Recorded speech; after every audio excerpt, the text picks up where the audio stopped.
आप देख रहे हैं आवाज इंडिया टीवी। हम बोधिसत्व डॉक्टर बाबा साहब अम्बेडकर इनकी 131वीं जयंती मना रहे हैं। साथ ही इस देश के स्वतंत्रता का अमृत महोत्सव भी। और इन दोनों घटनाओं के बीच शिक्षा नीति पर जद्दोजहद हो रही है।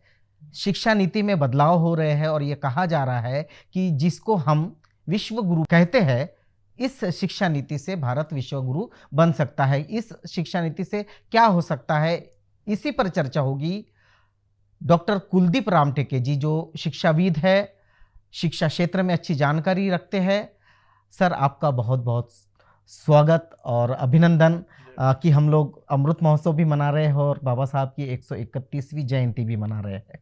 शिक्षा नीति पर बात हो रही है। हमारी जो परंपरागत शिक्षा नीति थी उसका इतिहास अगर देखते हैं तो आपको क्या लगता है कि उसका इतिहास क्या है? क्योंकि इतिहास जाने बिना हम आगे नहीं जा सकते हैं, शिक्षा नीति पर चर्चा नहीं कर सकते। तो हमारे दर्शक जानना चाहेंगे कि उसका इतिहास क्या है। सबसे पहले तो डॉक्टर बाबा साहब अम्बेडकर इनकी जयंती की शुभकामनाएं सभी दर्शकों को और आपको भी। शिक्षा नीति के इतिहास के बारे में तो उतना कोई स्वर्णिम इतिहास नहीं है। नालंदा और तक्षशिला के पहले जो भी शिक्षा नीति इस देश में थी वो ब्राह्मणों के लिए ज्ञान यानी रटा रटाया हुआ ज्ञान, जिसमें क्रिएटिविटी की कोई गुंजाइश नहीं थी। शूद्रों के लिए अज्ञान, शूद्र यानी ब्राह्मणों के गुलाम। वैश्य को भी ज्ञान नहीं मगर धन का अधिकार, और क्षत्रियों को संरक्षण का अधिकार। और फिर इन वर्ण व्यवस्था को 6000 जातियों में बांट दिया गया और 85% शूद्र शिक्षा नीति के दृष्टिकोण से ज्ञान से वंचित रह गए। यह सब इतिहास है बुद्ध काल के पहले का। Education was reserved for Brahmins only. जब नालंदा और तक्षशिला बनी तो ज्ञान की सूक्ष्म तल और गहराई तक नालंदा के आचार्य गए। और जैसा कि आपको मालूम है कि इस ज्ञान की परंपरा को और ज्ञान के केंद्र को बाद में जला दिया गया। अभी तो ये भी हमको पता नहीं कि ठीक से उनके सिलेबस क्या थे। बुद्ध काल के स्वर्णिम इतिहास के बाद और खासकर उस पतन के बाद फिर से ब्राह्मणों ने अपनी शिक्षा नीति लागू कर दी। राजा चाहे कोई भी हो, तो ये ब्राह्मणों के लिए ज्ञान की परंपरा चली, मुखोद्गत ज्ञान। उसमें डिस्कवरी, इन्वेंशन या नई चीज़ों के लिए, कोई क्रिएटिविटी के लिए स्थान नहीं था। तो ये पारंपरिक शिक्षा चली भारत के आज़ाद होते तक के। मगर 1848 में इस सारी व्यवस्था को राष्ट्रपिता ज्योतिबा फुले ने विरोध किया और उन्होंने कहा कि समाज के निचले तबके के लोगों को भी और खासकर महिलाओं को भी शिक्षा मिले। उसी परंपरा को शाहू महाराज ने आगे लेके गए और उन्होंने एडमिनिस्ट्रेटिव पार्ट ऑफ एजुकेशन का हिस्सा उठाया और सरकारी तौर के ऊपर शिक्षा भी दी और आरक्षण भी दिया। और बाबा साहब ने फिर तो शिक्षा का प्रावधान कॉन्स्टिट्यूशन में ही कर दिया, एजुकेशन फॉर ऑल। ये अब तक की परंपरा रही। बाबा साहब के महानिर्वाण के बाद 1968 में 1968 में भारत की पहली शिक्षा नीति बनी इंदिरा गांधी के ज़माने में। और उसके बाद फिर 86 में राजीव गांधी के ज़माने में दूसरी शिक्षा नीति बनी और पीवी नरसिम्हा राव के ज़माने में उसमें थोड़ा संशोधन हुआ। और आप जिसकी बात कर रहे हैं वो शिक्षा नीति 2020 में आई, जिस कमेटी के चेयरमैन कस्तूरी रंगन थे। अब ये तीनों नीतियों में फ़र्क क्या है? पहली जो 2 नीतियाँ थी तो आज़ाद भारत में भारत के लोग पढ़ेंगे कैसे, क्योंकि मैकाले की जो अंग्रेजों की शिक्षण की व्यवस्था थी वो क्लार्क बनाने की थी। तो भारत ये चाहता था कि भारत हर क्षेत्र में प्रगति करे, तो फिर एक शिक्षा नीति बनी। बाद में कोठारी कमीशन बना और कोठारी कमीशन का उद्देश्य ये था कि एजुकेशन फॉर सोशल जस्टिस, तो दिव्यांग से लेके SC ST समाज के, भारतीय समाज के हर तबके के लोगों को इसमें शिक्षा मिले, उसका प्रावधान किया गया। मगर उसका अमल इसलिए ठीक से नहीं हुआ क्योंकि शिक्षा के लिए जो 6% GDP देना चाहिए था वो 4% के नीचे दिया गया, और नतीजा ये हुआ कि वित्त की व्यवस्था यानी एजुकेशनल फाइनेंस सरकार ने उपलब्ध नहीं होने के कारण शिक्षा की गुणवत्ता, शिक्षा का स्तर, अच्छे टीचर की योग्य टीचर का अभाव, इन सारी चीज़ों में के कारण वो शिक्षा नीति अपनी सफल नहीं हुई। अब ये जो कस्तूरी रंगन समिति बनाई गई और प्राइम मिनिस्टर ने इसको अपॉइंट किया था, इस शिक्षा नीति में जो लोग थे उनके बारे में भी थोड़ी जानकारी लेना पड़ेगा। कस्तूरी रंगन थे, ये इसरो के फॉर्मर चेयरमैन थे, और इन्होंने शिक्षा के क्षेत्र में कोई अंतर्राष्ट्रीय स्तर के ऊपर कोई योगदान दिया, इसका कोई उल्लेख नहीं है, प्रमाण नहीं। तो सवाल ये उठता है कि जब आप ड्राफ्ट नेशनल पॉलिसी बनाते हैं देश के लिए, तो आपका चेयरमैन ऐसा हो जो विश्व स्तर का शिक्षा के क्षेत्र का, स्कूल के शिक्षा का, हायर एजुकेशन का एक ज्ञानी और प्रकांड पंडित हो। महामौदगल्याण, महाकाश्यप, सारीपुत्र या नालंदा के आचार्य स्तर का, लेकिन यहाँ कोई नज़र नहीं आता। वसुधा कामत थी, ये फार्मर वाइस चांसलर, मगर इस ड्राफ्ट में स्त्रियों को, जो भारत की जनसंख्या के 50% है, उनकी शिक्षा कैसे हो, उनके लिए फाइनेंस कैसे हो, और स्त्री पुरुष शिक्षा में शिक्षा को किस गुणवत्ता से पढ़ाया जाए, इस 406 पेज के ड्राफ्ट में उसका कोई स्पष्टीकरण नहीं है। तीसरे KJ अल्फांसो थे, बाद में पता चला कि इनको वहाँ से डिसकंटिन्यू किया गया, और इनका क्या योगदान है इसके बारे में मुझे कुछ ज़्यादा जानकारी नहीं है। मंजुल भार्गव, ये प्रोफेसर ऑफ मैथमेटिक्स थे, ये प्रोफेसर ऑफ एजुकेशन नहीं थे।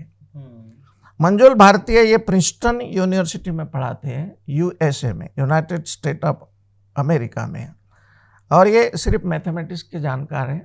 शिक्षा के ओवरऑल डेवलपमेंट के बारे में इनको जानकारी नहीं है। बाद में रामशंकर कुरील थे, farmer founder, vice chancellor of doctor Baba Saheb Ambedkar university of social sciences. इनकी उपस्थिति से हमको ये लग रहा था कि दलित, पिछड़े, SC ST DTNT OBC की शिक्षा कैसी हो। ये 406 पेज में कम से कम 6 पेज तो दे देते, क्योंकि सबसे ज़्यादा शिक्षा की जरूरत बाबा साहब ने कहा था last man of the society, समाज के अंतिम वर्ग को है। तो बाबा साहब के सपनों की शिक्षा या बाबा साहब के चाहत और उम्मीदों की शिक्षा के ऊपर इस ड्राफ्ट में कुछ नहीं लिखा गया। बाद में TV कट्टी पे नहीं थे, ये tribal university Indira Gandhi national university के अमरकंटक के मध्य प्रदेश के हैं। आपको ये जानकर आश्चर्य लगेगा कि ये जो सारे कमेटी के 11 मेंबर हैं, इसमें नॉर्थ ईस्ट का कोई नहीं है, इसमें वेस्ट बंगाल का कोई नहीं है, यानी ये कमेटी सर्वसमावेशक बिल्कुल नहीं बनी थी। बाद में कृष्ण मोहन त्रिपाठी है, ये डायरेक्टर ऑफ एजुकेशन सेकेंडरी है and farmer chairman of Uttar Pradesh high school and intermediate examination board, Allahabad, Uttar Pradesh. Uttar Pradesh में बहुत ब्रिलियंट लोग हैं। ये चाहे तो अमर्त्य सेन साहब को ले सकते थे, ये चाहे तो इस कमेटी के ऊपर डॉक्टर सुखदेव थोराट साहब, जो एक भारत के जाने माने शिक्षाविद हैं, उनको ले सकते थे, नहीं लिया। ये मजहर आसिफ है, ये पर्शियन और सेंट्रल एशियन स्टडीज और लैंग्वेज के जवाहरलाल नेहरू यूनिवर्सिटी में प्रोफेसर है। अब ये जो लैंग्वेज के तौर के ऊपर आपने अभी अभी बात किया था कि मातृभाषा में शिक्षण, मातृभाषा में आपने बात करना चाहिए, ये सही है, लेकिन दुनिया के दरवाजे, शिक्षा के दरवाजे अगर खोलना है तो अंग्रेजी से का सिवा कोई उपाय नहीं है। मराठी में यही कोई 80,000 शब्द है, हिंदी में 1,20,000, अंग्रेजी में 4,30,000 शब्द है। तो इनके सफिक्स, एडजेक्टिव, एडवर्ब यहीं पर अटक गए। तो मराठी हो या कोई मातृभाषा हो या संस्कृत हो, संस्कृत तो आपको ताजुब लगेगा, भारत में सिर्फ 28,000 लोग पढ़ते और पढ़ाते हैं। 130 करोड़ डिवाइडेड बाय 28,000 लोग अगर पकड़ा जाए तो संस्कृत को लोकप्रिय बनाने के लिए आपकी और मेरी 10-15 पीढ़ियाँ वैसे ही बर्बाद हो जाएगी। तो संस्कृत का आग्रह एक भाषा के तौर पे ठीक है, लेकिन उसे लादना नहीं चाहिए, क्योंकि आज भारत में वो लोकप्रिय भी नहीं थी और एक्सेप्टेबल भी नहीं है। वही हाल मराठी का है। मराठी में आप साइंस, मराठी में आप मैथमेटिक्स, मराठी में आप प्रोफेशनल एजुकेशन, टेक्निकल या मेडिकल नहीं पढ़ा सकते। तो ये भाषाओं की मर्यादा में या भाषाओं की कमजोरियां देखते हुए कि हम मातृभाषा में ही एजुकेशन देंगे, मुझे ये पागलपन लगता है। ये जो कमेटी है जिसका जिक्र हम लोग कर रहे थे, कुरिल से लेके भार्गव तक, ये कमेटी अगर देखा जाए तो इनमें कोई भी शिक्षाविद नहीं लगता। ये अपने अपने क्षेत्र में कार्य करते हुए लोग हैं। तो अगर ये लोग 2020 से एजुकेशन पॉलिसी इतने बड़े भारत की बना रहे हैं, तो इस पॉलिसी को आप कैसे देखते हैं, कैसे समझ पाएंगे? सबसे पहले तो ये पॉलिसी भारत के लिए इन लोगों ने बनाई है, 11 लोगों ने। ये कोई अंतर्राष्ट्रीय स्तर के शिक्षा के विद्वान नहीं है। भारत शिक्षा के क्षेत्र में बहुत पिछड़ा हुआ है, 33rd नंबर है। पहली 100 यूनिवर्सिटी में हमारी कोई यूनिवर्सिटी वहाँ वर्ल्ड रैंकिंग में है नहीं। तो इस दृष्टिकोण से इन्होंने जो कुछ वहाँ लिखा है तो वो पुरानी एजुकेशन पॉलिसियों की गलतियों को हटा के नई चीज़ें बनाएंगे, ये लिखा है। मैं अगर कोई नया सुझाव दूं कि मैं ये शिक्षा प्रणाली को बदल रहा हूँ तो उसका रीज़न भी तो मुझे देना पड़ेगा, वो दिया नहीं है यहाँ पर। फॉर एग्जाम्पल अभी आपका ही उदाहरण लेते हैं। आपने पूछा 10वीं 10+2+3 का अपना पैटर्न था, आप भी पढ़े, हम सब लोग पढ़े हैं। इन्होंने उसको पहला 10+2 का पैटर्न बदल के 5+3+3 ऐसा बना दिया। तो ये जो है 5+3+3 और एक और जोड़ दिया 4। अब ये तीसरी शिक्षा नीति में ये 5+3+3+4, तो ये फाउंडेशन स्टेज में 5 आ गया, पहला 5। इनका कहना कि पहली और दूसरी के फाउंडेशन स्टेज में आप लोगों को हम लोग पहली और दूसरी तक के 5 साल तक के आपको पढ़ाएंगे। साइकोलॉजी, एजुकेशन की साइकोलॉजी ये कहती है कि जो चाइल्ड का ब्रेन होता है उसमें ज़बरदस्ती ज्ञान ठूसने की कोशिश मत करो, उसकी नैसर्गिक प्रतिभा को उभरने दो। इन्होंने 5वीं साल में पहले 5 फाउंडेशन स्टेज में पहली और दूसरी इसमें डाल दिए। इसका लॉजिक उन्होंने बताया नहीं कि क्यों डाला है, और इन पे भरोसा भी तो नहीं किया जा सकता प्रीतम भाई। पिछले हफ्ते में आपने देखा नई शिक्षा प्रणाली गुजरात ने लागू की और भगवत गीता 8वीं क्लास के बच्चों को कंपलसरी कर दिया। भगवत गीता ये आध्यात्मिक ग्रंथ है। 406 पेज के राष्ट्रीय शिक्षा नीति में कहीं पर भी ये नहीं लिखा हुआ है कि हम भगवत गीता स्कूलों में पढ़ाएंगे, मगर गुजरात ये कहता है कि हम पढ़ाएंगे। ये सरासर शिक्षा के क्षेत्र में जबरदस्ती है। दूसरे, इन्होंने 5+3 में प्रीपरेटरी यानी तीसरी, चौथी, 5वीं कक्षा को लिया, और बाद में लास्ट में इन्होंने चौथी में 9वीं, 10वीं, 11वीं, 12वीं कक्षा को लिया। अब ये नई शिक्षा नीति में ये सिर्फ बदलाव ये है कि 5+3+3+4 आंकड़ों का बदलाव 10+2+3 में कोई बदलाव नहीं। उसका जो नीतिगत ढांचा है या शिक्षा नीति का ढांचा है, क्या पढ़ाना चाहिए, अभी जो प्रोफेशनल स्टडीज आई वो कैसी होनी चाहिए, साइंस की जो स्टडीज है उसमें कितना इन्वेंशन होना चाहिए, ऐसा कुछ बदलाव, ढांचागत बदलाव जिसे बोलते हैं, क्या आपको इस शिक्षा नीति में दिख रहा है? मैं आपको एक उदाहरण से समझाता हूँ। बहुत अच्छा सवाल पूछा आपने। भारत रत्न APJ अब्दुल कलाम साहब ने टेक्नोलॉजी पर सोसाइटी ट्रांसफॉर्मेशन नाम की खूबसूरत किताब लिखी है। इसमें इन्होंने साफ भारत को ये निर्देश दिए हैं जो आप बोल रहे हैं। पहला निर्देश इन्होंने ये दिया कलाम साहब ने कि भाई आपके ग्रामीण भारत और अर्बन भारत, इसके शिक्षा में बहुत गैप है, इस अंतर को पहले इस खाई को पाटो। वो यहाँ कहीं पर भी नहीं है। दूसरा गाइडेंस इन्होंने ये दिया कि सोसाइटल ट्रांसफॉर्मेशन, यानी सामाजिक परिवर्तन और उसमें बदलाव होता कि नहीं, ये आपके शिक्षा नीति ने बार बार फीडबैक के तौर के ऊपर देखना चाहिए। ये इसमें कुछ नहीं है। दूसरी एक किताब दिखाता हूं मैं आपको, new education policy on higher education.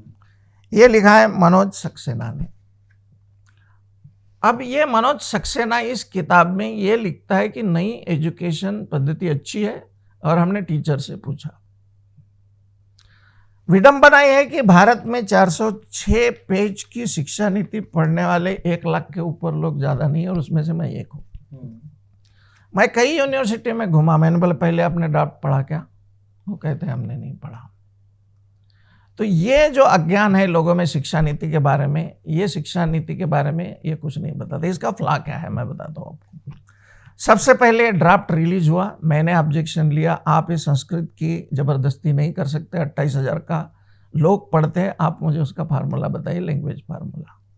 दूसरी, आप हिंदी की बात करते, हिंदी कोई राष्ट्रीय भाषा नहीं है, वो बोलचाल की भाषा है, कॉन्स्टिट्यूशन में उसका प्रोविजन है, Hindi not a national language, it is like a Marathi. दोनों के उत्तर मिनिस्ट्री ऑफ ह्यूमन रिसोर्सेस ने आज तक नहीं दिए। इनका दावा है कि हम 1 लाख लोगों के सजेशन को इनकॉर्पोरेट किया, लेकिन इस किताब में उन्होंने जो रिलीज किया उसमें कहीं पर भी ये उल्लेख नहीं कि सजेशन कौन से आए थे और इन्होंने एक्सेप्ट कौन से किए, जबकि मेरे खुद के 2 सजेशन इन्होंने एक्सेप्ट नहीं किए हैं। तो इसका अर्थ क्या निकलता है कि चाहे आप कितने भी सजेशन दो, सुझाव दो, हमको जो लिखना है एजुकेशन पॉलिसी में वही लिखेंगे, आप जो बोलोगे तो वो नहीं लिखेंगे। अभी जैसे हमने देखा कि एक गंभीर मसला कोरोना को लेकर आया था, और स्कूलें बंद थी, कॉलेज बंद थे, यूनिवर्सिटीज़ बंद थी, और इस सब के बीच में ऑनलाइन शिक्षण का नया ट्रेंड चला।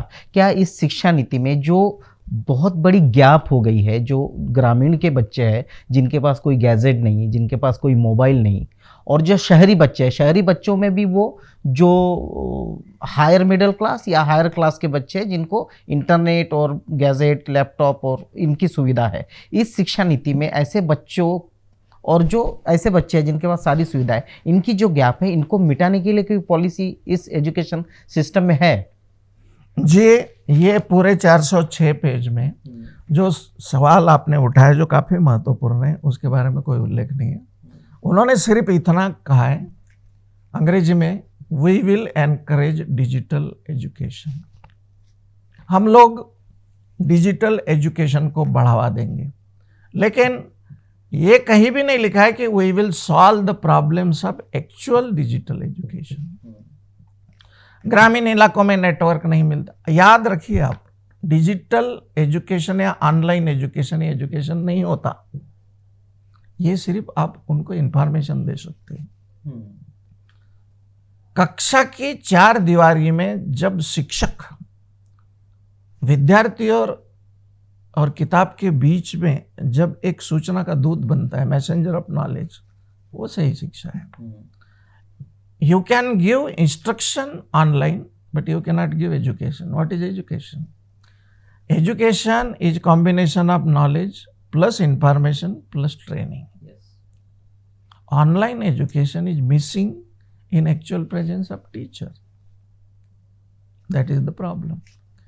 तो ऑनलाइन एजुकेशन से आप इंफॉर्मेशन दे सकते हैं, ज्ञान तो मुश्किल है और प्रज्ञा तो मुश्किल है, वो तो बहुत बड़ी बात है। ऑनलाइन एजुकेशन के कारण हमारी एक पीढ़ी बर्बाद हो सकती है, और ये सच है। इसके लिए इन्होंने क्या करना था कि दूसरे देशों में उन लोगों ने प्रैक्टिकल एग्जाम्स ली, दूसरे देशों में उन लोगों ने इस एजुकेशन को कन्वर्ट किया, वो कन्वर्शन इनको नहीं जमा। और दूसरी बात, ऑनलाइन एजुकेशन की सबसे बड़ी डिफ़िकल्टी है कि वो 50 मिनट के क्लास में जब तक टीचर प्रभावशाली ढंग से नहीं पढ़ाता तब तक विद्यार्थी ये नहीं करते, क्योंकि भारत के लड़कों की कंसंट्रेशन लेवल 15 मिनट के ऊपर नहीं है, 20वें मिनट में वो बोर हो जाता है। तो मैं नहीं मानता कि ऑनलाइन एजुकेशन ये शिक्षा का पर्याय है। बिल्कुल।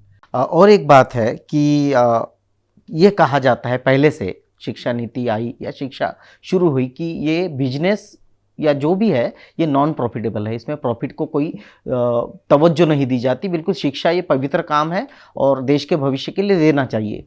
लेकिन हम जब देखते हैं कि खुद केंद्र सरकार या राज्य सरकारें डीम्ड यूनिवर्सिटी को परमिशन दे रही है, शिक्षा का निजीकरण हो रहा है, अब शिक्षा को दौलत में तोला जा रहा है कि जिसके पास ज़्यादा पैसा होगा उसको ज़्यादा शिक्षा की सुविधाएं मिलेगी और वो आगे बढ़ेगा। तो ऐसे दौर में जब नॉन प्रॉफिटेबल इसे कहा जाता है शिक्षा को, लेकिन सारी चीज़ें प्रॉफिट के लिए क्या की जा रही है, क्या इसमें विश्वगुरु की जो कंसेप्ट है वो बन पाएगी? पहले तो विश्वगुरु बनना ही असंभव है, क्योंकि वर्ल्ड रैंकिंग में हम कहीं पर भी नहीं है। अगर विश्वगुरु बनना है तो फिर से बाबा साहब के पास जाना पड़ेगा। बाबा साहब क्या कहते थे? Education must be accessible to all with affordable cost या विदाउट कास्ट। यानी शिक्षा का ऐसा क्षेत्र होना चाहिए कि जहां सब लोग पहुंच सके, हर तबके के लोग। अब बाबा साहब के समग्र चिंतन को देखा जाए तो बाबा साहब को अगर हम समझे तो प्रीतम जी मैं एक बात कहूंगा, education is not a field of profit, it is a investment. यार तुम एक पीढ़ी तैयार कर रहे हो तो ये इन्वेस्टमेंट है, और जो भी इसमें से प्रॉफिट कमाना चाहे ना तो ये प्रज्ञा का अपराध है। मैं आप ही ने सवाल पूछा था, तो education cannot be a source of profit, it is investment, क्योंकि पीढ़ी तैयार कर रहे हो। उसमें से ही कोई बुद्ध निकलेगा, कोई महावीर निकलेगा, कोई कबीर निकलेगा, ये संभावनाएं हैं। अब इन्होंने जो किया वो ये है कि ये कहते हैं कि हम जीडीपी का 6% देंगे, जो अब तक नहीं दिया, अब तक नहीं दिया। 4 अब लगाओ 75 साल का 2%, यानी 150% तो ये हो गया। वो बैकलॉग 4% के अलावा 150% का ये टोटल बैकलॉग 158 लाख करोड़ का हमारे ऊपर कर्जा है, उसका ब्याज देने में बहुत पैसे जाते हैं। ये 6% वादा किया है, देंगे नहीं। ताजुब की बात है कि इसी बात के ऊपर पार्लियामेंट में विरोधी पार्टी के नेताओं ने यह कहा था कि इन्हीं बातों के ऊपर पार्लियामेंट में चर्चा होनी चाहिए। वन फाइन मॉर्निंग इन्होंने कैबिनेट में पास कर दिया और लाद दिया देश के ऊपर। अजीब बात है कि आजकल के पॉलिटिशियन ना महंगाई पे पार्लियामेंट पे चर्चा करते हैं, ना नोटबंदी पे करते हैं, ना शिक्षा के ऊपर करते हैं। और विरोधी पार्टियों के लोग ये भी देश के साथ चर्चा नहीं करते कि उन्हें क्या चाहिए। ऐसे विडंबना में और विरोधाभास में हम जी रहे हैं। तो पार्लियामेंट में चर्चा किए बगैर इन लोगों ने लागू कर दिया। तो बात आती है कि ये पैसा आएगा कहाँ से? तो ये कहते हैं, इन्होंने ये नहीं कहा कि पूंजीपतियों से लेंगे, इन्होंने एक नया वर्ड यूज किया इस ड्राफ्ट में, we will collect it from philanthropist. Philanthropist का अर्थ ये होता है कि दानशूर धनी व्यक्तियों से हम पैसा लेंगे, यानी इनडायरेक्टली कैपिटलिस्ट। अब आप लोगों को मालूम है कि धनी लोगों ने आज तक अपनी कारपोरेट सोशल रिस्पॉन्सिबिलिटी ठीक से नहीं निभाई, CSR। कल्पना करो कि इन्होंने कहा कि कुछ पैसे वालों को दे दो, जबकि ये प्रॉफिट का व्यवसाय है नहीं, और उन्होंने पैसे नहीं दिया, तो ये शिक्षा का सारा ढांचा कोलैप्स हो जाएगा, जो सपने इन्होंने दिखाए हैं वो।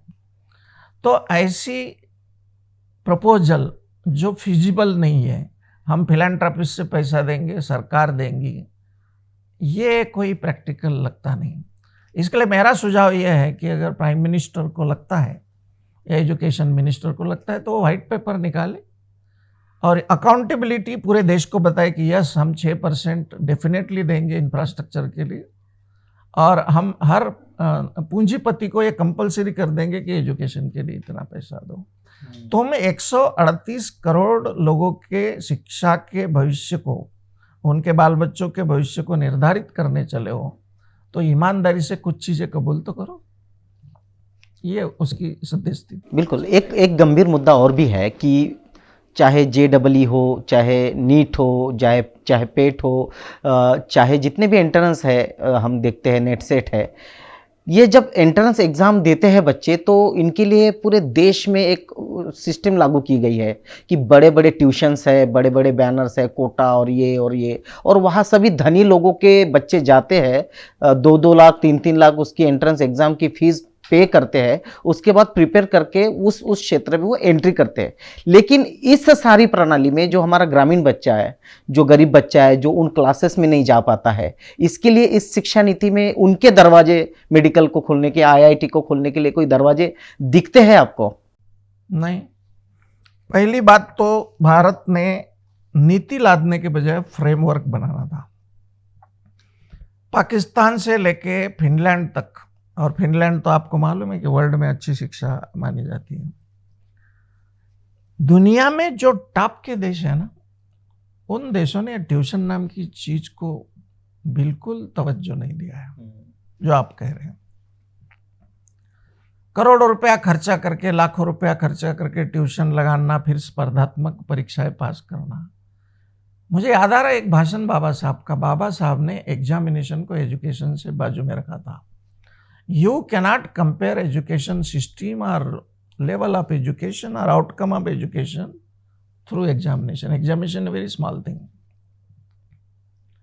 अब आते हैं कि ये लोग इतना पैसा इन्वेस्ट करके ये लोग स्पर्धा परीक्षा, कॉम्पिटिटिव एग्जाम से जेईई या बाकी चीजें पास कर लेते हैं। तो यही प्रतिभा ग्रामीण इलाके में भी है, लेकिन ना उसे ट्रेनिंग मिल रहा है, प्रशिक्षण तो यानी मिल ही नहीं रहा उसको, और धन भी उसके पास उपलब्ध नहीं है। तो हम ऐसे कैसे कह सकते हैं कि ये सारी चीजें एक भारत के संविधान के अनुसार समानता के दृष्टिकोण से बनाई गई है? नो। भारतीय संविधान का आर्टिकल 39 ये कहता है कि we have to create such situation in India जिसमें गरीब गरीब ना रहे और अमीर अमीर ना रहे। अब आपके बात के मैं और दो अर्थ निकालूंगा। पहला अर्थ ये निकालूंगा कि अमीर एजुकेशन को खरीद डालता है, दे परचेज एजुकेशन। गरीब को अमीर की तुलना में एजुकेशन की ज़्यादा ज़रूरत है, लेकिन वो हेल्पलेस है, उसकी डिजायर है मगर धन नहीं है। और इस विरोधाभास को दूर करने के लिए पहला एक सजेशन ये है कि एजुकेशन को राजनीति का हिस्सा मत बनाओ, और एजुकेशन को धन के अभाव के कारण एजुकेशन सफर हो रहा है ऐसा भी नहीं होना चाहिए। बिल्कुल। और इसमें एक ही जोड़ देता हूं, मगर आपको बता देता हूं, भारत के पालक, भारत के अपने विद्यार्थियों के माँ बाप, भारत के शिक्षाविद, और खास करके हमारे शेड्यूल कास्ट शेड्यूल ट्राइब के, इन बातों पे आंदोलन नहीं करते, जबकि इस पे आंदोलन खड़ा होना चाहिए। आंदोलन तो खड़ा होना चाहिए, लेकिन रिसेंटली हमने देखा कि जब रूस ने यूक्रेन पर हमला किया तो हमारे लाखों हज़ारों विद्यार्थी जो मेडिकल शिक्षा के लिए यूक्रेन में गए थे, वहाँ वो फंस गए। वहाँ से फिर उन्हें वापस लाने के लिए काफ़ी जद्दोजहद, और उसके बाद ये मसला सामने आया कि हमारे देश में कॉलेज या उसकी फ़ीस और उसका ये स्ट्रक्चर, एंट्रेंस इतना है कि बच्चों को यूक्रेन जाना पड़ रहा है, बच्चों को रशिया जाना पड़ रहा है, बच्चे जापान जा रहे हैं, बच्चे ग्रीनलैंड जा रहे हैं, फिनलैंड जा रहे हैं, सारे बच्चे यहाँ से बाहर जा रहे हैं। और विडंबना ये है कि जब वे बाहर गए तो उनकी मेरिट पर भी लोग यहाँ हंसने वाले।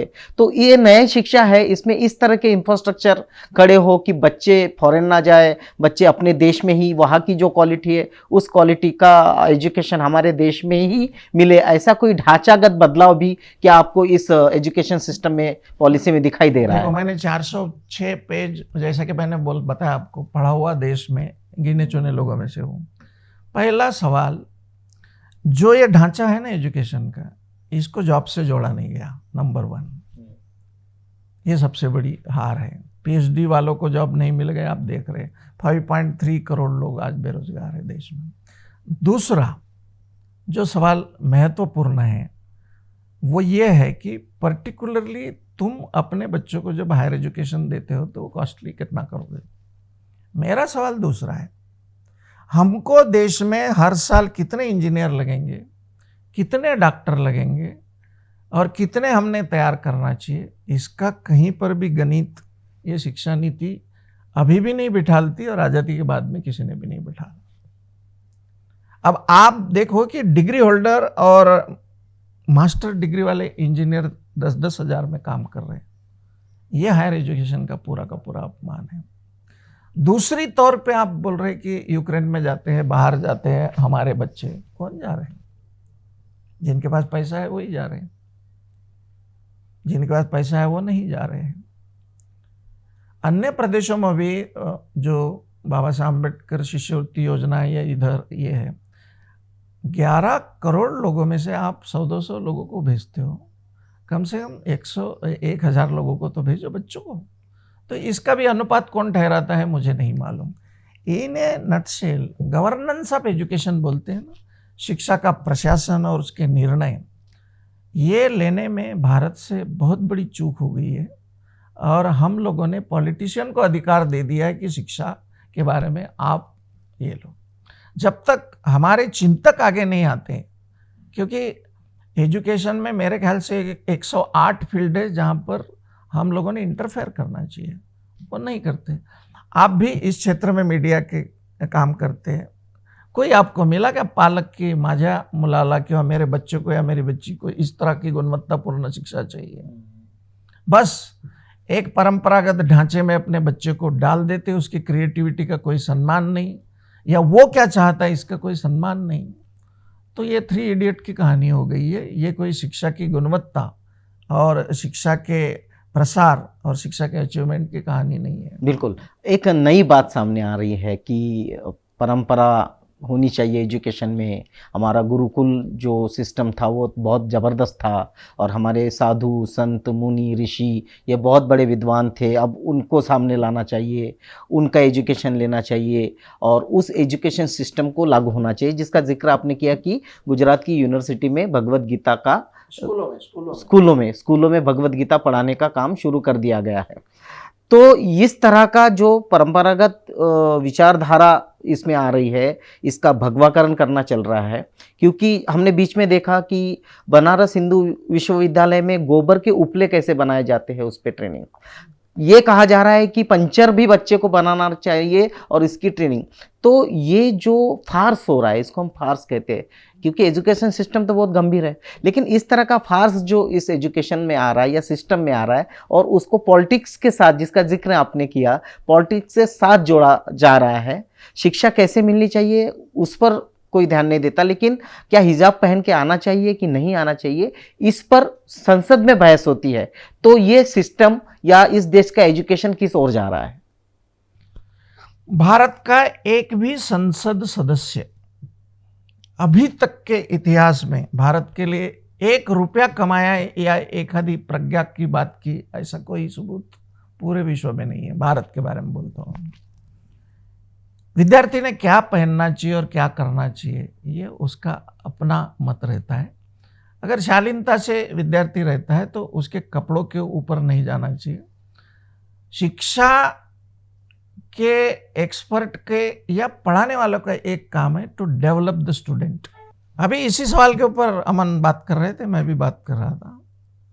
जातिगत व्यवसाय फिर से लादे जाने चाहिए। अब अमन कह रहे थे कि पंक्चर का तो जमाना चला गया, अभी पंक्चरलेस टायर आ गए, लेकिन फिर से वो तुमको पंक्चर बनाना क्यों सिखा रहे हैं या बढ़ई को बढ़ई का काम क्यों सिखा रहे हैं? तो they want to reestablish the चातुर्वर्ण व्यवस्था and caste system which was earlier by profession. ये आप लोगों के ध्यान में आए। मगर इस बात के ऊपर जो निंदित जाति व्यवस्था के द्वारा व्यवसाय लाद के हमारे साथ जो घटियापन हो रहा है, इस अपमान के लिए इस देश के किस लोगों ने बोला? I think you are the first person from Awaaz India की ये सवाल को उठा रहे हैं। इतनी टीवी पे मैंने चैनल देखे, लेकिन आज तक इस सवाल को किसी ने नहीं उठाया। इसके अलावा बांग्लादेश ने क्या किया कि बांग्लादेश ने अपने विद्यार्थियों को ऐसे स्किल पढ़ाए जिस स्किल के कारण वो खुद ही व्यवसाय ढूंढे, अपनी चॉइस का व्यवसाय। अब टेक्सटाइल में टॉप 1 पर बांग्लादेश है। तो मैंने कौन सा व्यवसाय करना चाहिए और किस व्यवसाय और आजीविका से धन अर्जित करना चाहिए, मेरा फैसला है। तुम कौन होते हो मुझे कि ऐसा ही करो और ये करो बोलने वाले? तो पार्लियामेंट में आप डिस्कस नहीं कर रहे हैं, हमारे सजेशन नहीं मान रहे, हमारे पे एजुकेशन पॉलिसी लाद रहे हैं। तो मुझे ऐसा लगता है कि इस एजुकेशन पॉलिसी को हमने फिर से इस देश में दोबारा इस पे चर्चा करना चाहिए। और इसमें हमारे सुझाव ऐड होने चाहिए और फिर वो लागू होना चाहिए। आखिरी सवाल इस चर्चा का कि अब इस एजुकेशन सिस्टम को ला नहीं रहे तो ये लाद रहे हैं। इस एजुकेशन सिस्टम में भगवाकरण हो रहा है, इस एजुकेशन सिस्टम में चातुर्वर्ण आ रहा है, जाति प्रथा आ रही है, और बच्चों को जो नैतिकता है वो धीरे धीरे खत्म होने की बात हो रही है। तो अब कैसी एजुकेशन सिस्टम इस देश में होनी चाहिए जिसमें हम तेजोमय भारत की बात करते हैं, विश्वगुरु की बात करते हैं, प्रबुद्ध भारत की बात करते हैं, संवैधानिक भारत की, क्योंकि पूरे एजुकेशन सिस्टम में संविधान कहीं नहीं दिखता। तो अभी सिस्टम कैसा होना चाहिए जिससे हम अच्छा एजुकेशन ले सकें? पहली बात तो ये जो आप विश्वगुरु बोलते हैं ना, कम से कम देहातों के 4,75,000 देहात है भारत के, उसके भी गुरु बन जाए तो बहुत बड़ी बात है। क्योंकि एजुकेशन में स्पर्धा नहीं होनी चाहिए, व्यक्ति का विकास होना चाहिए, कंपटीशन नहीं चाहिए। बाबा साहब इसके खिलाफ थे। दूसरी बात, धन उपलब्ध होना चाहिए जिसके लिए। और तीसरी बात, ये ड्राफ्ट जो है इसको पूरा रिजेक्ट करना चाहिए पहले। इसलिए रिजेक्ट करना चाहिए कि इस देश के ब्रिलियंट लोगों को ठहराने दो कि हम कैसी शिक्षा चाहते हैं। इस देश के लोगों को ये बताने दो, पैसा कोई बहुत बड़ी बात नहीं है एजुकेशन के लिए।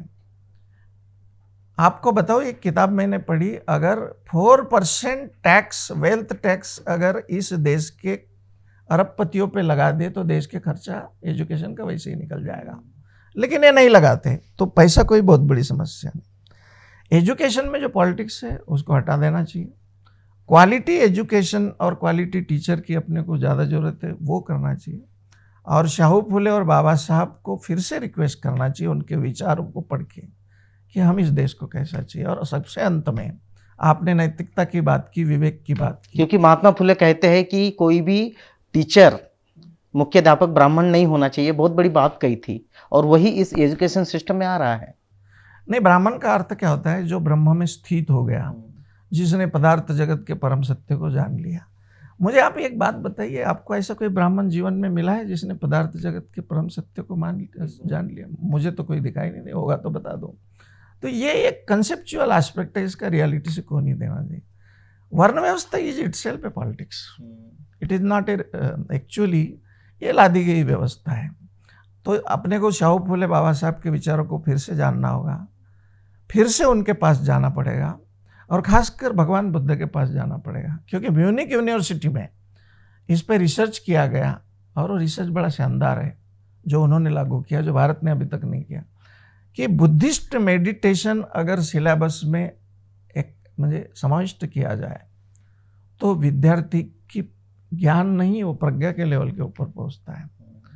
तो education with meditation higher education में अगर डाल दिया जाए तो भारत को यह नहीं बोलने की जरूरत है विश्वगुरु, खुद विश्व के सारे देश जैसे नालंदा और तक्षशिला में वंदन करने आते थे, वैसे खुद आएंगे।